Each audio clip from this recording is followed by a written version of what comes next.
Nailing the perfect marriage of story to gameplay is a science that many developers still struggle with today. BioShock has left an indelible mark on gaming narrative that can be seen and felt in many modern releases, but Irrational's motto remained from the beginning: don't start with the story, start with the gameplay.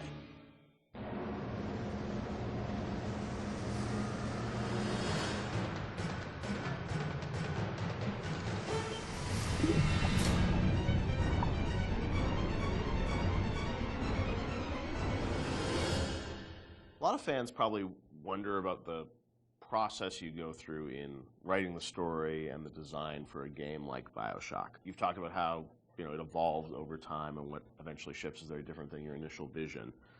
Do you guys write like a script or a design document for the game and that becomes sort of the Bible that everyone drives towards, or do you iterate much more? It's different for every game. Like System Shock 2, I went back to it recently. I wrote a design document, and we started that project in September, and the design document I saw was dated like October or something. So in a month, I wrote the design document, and it didn't change. A lot of it, got expanded upon, but the basic design really didn't change on that. Where on BioShock, I think it evolved in real time much more. We had a pretty substantial design shift, like a year before the ship date. For BioShock? BioShock, yeah. It got to be much more about the experience of being in Rapture than about being in your character sheet. And so the game evolved more towards that experiential kind of thing and making sure every idea was expressed in the world as well as just on your character sheet. So before you'd have a lot of things like, I'm doing fire damage or electrical damage, but that was sort of a number flying off ahead versus, the whole notion of there's barrels and you light them on fire and then you can pick them up and throw them. But you'd have stats coming off characters and all that stuff? Much more so. Oh, really? And that evolved, we did a design shift, but I don't know how well that got documented. I think we were moving so fast that we were just sort of changing things, laying down the tracks as we went right ahead of us. And the same with the screenplay, the screenplay there is no screenplay. It's a bunch of probably Excel files and fragments of Word documents that I'd write, and I'd go to recording sessions and I'd rewrite on the fly once I hear the actor perform, because once the actor takes on it, you listen to their voice and you say, what you wrote doesn't really matter. What is the right thing for this actor playing this role to be saying? So I tend to do a lot of rewriting in the session, and then you have a bug late at night where somebody says, oh, this doesn't make any sense, and you're like, oh God, and you have to write a new audio log and try to get the actor back in, or you figure out what's the best way to get this idea across? Yeah. And is it an audio log? Is it a poster on the wall? Is it a piece of text that pops up on the screen? That's always dependent on how much time you have and what actor availability is. So, the plans sort of fall apart. I think we've worked on that a bunch since on the new project we're working on, where we are trying to document things a lot better and keep things a lot more logical, but the train was running so fast on BioShock that we just sort of... early on, we got the Andrew Ryan scene in, like we'd said before, and that was kind of like the keystone. We're going to put a lot of work into this, so this can't change. Everything that happens before or after that don't really involve a lot of departments working together to make a scene, those things are very malleable, and if you need to change audio logs to represent a story, if you need to add lines or take away lines, that's very doable. And I think for a while we even had text-to-speech. We even did that, I remember for Infinite with Booker and Elizabeth and all their dialogue, and that really didn't work very well, because you'd have these dramatic scenes, and it'd be like, Elizabeth, we need to go to Comstock, and it just... Yeah. It almost had no value as far as I was concerned.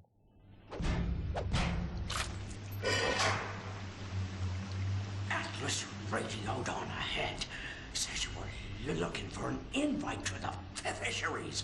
Nuts, I say. But if your head's up to the Wharf Master's office and find old Peach on research camera, maybe I could manage an invite. Ken has so much of, these games in his head, and you're sort of, you can keep it all straight, or try to, with all the different things and changes. But from the team perspective, Sean, because this is evolving and Ken's thinking in his head about how this all ties together, how does the team sort of keep up with, what the whole game is going to look like? There's a lot of specifics that can change. For instance, Atlas used to have a Southern drawl. Right. And then, we recast to the Irish. And we actually cast an actor, wrote the lines, did the whole thing, and realized that people hated that character and distrusted him from the first start. So we had to rewrite him, recast him, redo everything. Yeah. From a team perspective, you kind of get a sense on which things are going to be really volatile and that you probably want to push off till later, because if you work on it now, it might change. Larger themes don't tend to change too much, meaning we knew we were in Rapture, we knew we had Big Daddies, we knew we had Little Sisters, we knew we had Splicers, we knew what the arc of the story was about Jack coming into Rapture, and the specifics of this radiolog versus that radiolog didn't really affect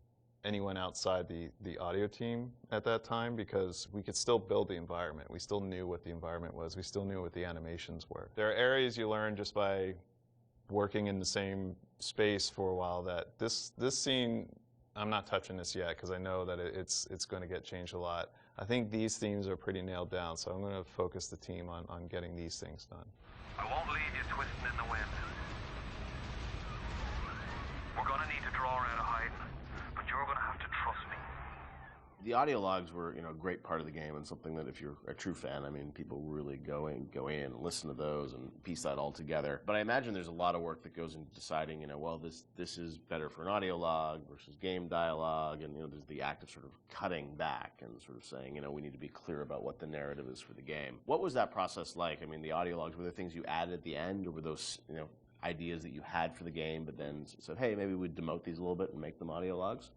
As Sean was saying, there's sort of a hierarchy of expense that you have to face, and so any ideas you have to get across, especially as you start playing the game, you realize, well, this doesn't make sense, that doesn't make sense. You have to figure out how you can introduce that idea. And generally, as the train is moving, you try to think of cheaper and cheaper ways to get those ideas across. If it's less important, it goes to an audio log. If it's less important, it goes to a poster on the wall. Well, there's also characters that you can bring in that have audio logs that aren't. Atlas, Tenenbaum, those are your big ones. You can bring in somebody to do a short, a few different audio logs. It's a character that some players may not even find, but Right. it adds a little bit of depth to Rapture. And it also, usually characters, each character generally is about a certain idea, and we don't just sort of come up with characters like we have an idea problem that we need to solve, and so let's introduce a character who's this guy, and he will be the guy who sort of shepherds you through that idea. Julie, my dear, I am trying to run a business here. You want to spend time with my honeybees? Well, I'm gonna have to start charging you for the pleasure. If I come out one more time and find you lolling out there amongst my hives, I'm grabbing my shotgun. As to your question, yes, my days in beekeeping school are a blur. But I do seem to remember something about that enzyme you keep blabbing on about. So as you're going through the game and, writing things, rewriting things, were there things with the original BioShock that you've always been surprised that more people didn't pick up on, or was there something that, a connection to a character you thought was really going to resonate with people, which, didn't? Anything like that? No, it's the opposite. I was amazed, I don't know how you felt, but I was amazed how many people connected to the Would You Kindly stuff.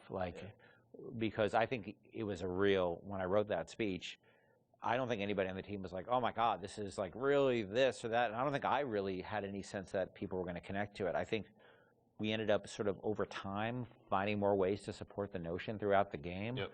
And I don't think I really, until I heard Pat put together the revelation moment, where it's where you had all the bits that Atlas had said to you in the past building up, and then there was a visual that went along with that. That's when I realized it was going to be a really powerful moment. But even so, I still did I think people were really going to connect to it or really even understand it? Because it's pretty out there. And that it was meta commentary, too. I think that completely, I think I thought, oh, it's kind of meta, cool.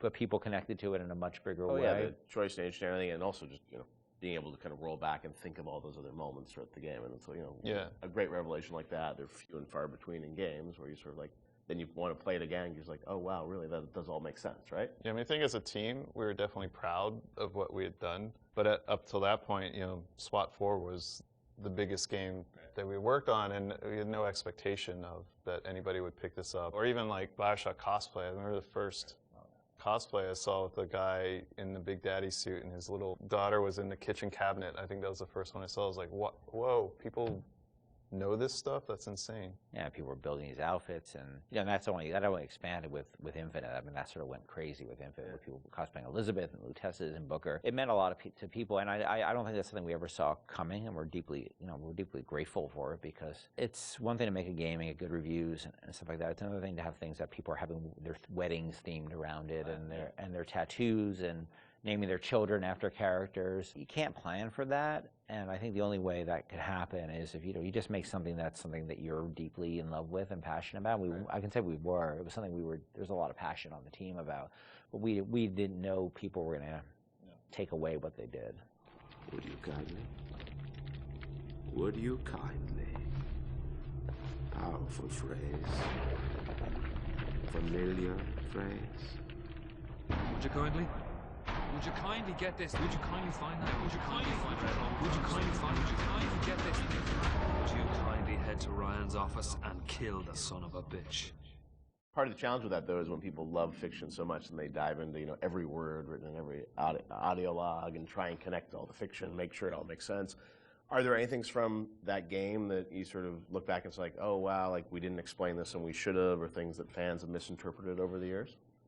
There are things we think that we did that should have or shouldn't have been in the game. Like I was never a fan of having two endings, and I think that's what the publisher was asking you to sort of have a. That was the one thing that 2K, and they were very hands off. That was the one thing they insisted on, and it's not something I really thought was a good idea, because they're still limited, even though they're multiple. They're still limited, and so that was something that we ended up doing. One of the endings was far better than the other one. I mean, there's no. It's clear that I was much more interested in the happier ending with the little sisters than I was with the nuclear submarine ending. I'm sure part of it was the idea that if this game is, if you're making a choice throughout it, I'm sure when some old people are like, oh well, then it has to be a payoff, right? Right. Except the game was really about lack of choice. About not being a choice. So that always struck me as a tension that was weird. But look, at the end of the day, they were putting up a lot of money, and so I can't really complain. They weren't dictatorial at all during the development. So that was the one thing. But that's a game that I wouldn't have put the boss battle in, the final boss battle. Like we seem to end up doing that over and over and over again. Every time we start a project, I'm like, I'm never going to do that again. We're never going to do that again, and we end up doing it. Right. We're not good at boss battles, and that you're fighting that guy, and look, this is the naked dude. It just doesn't work. Totally makes sense. But and it works really pretty well up till then, but then it doesn't. It just doesn't work. That boss battle's silly.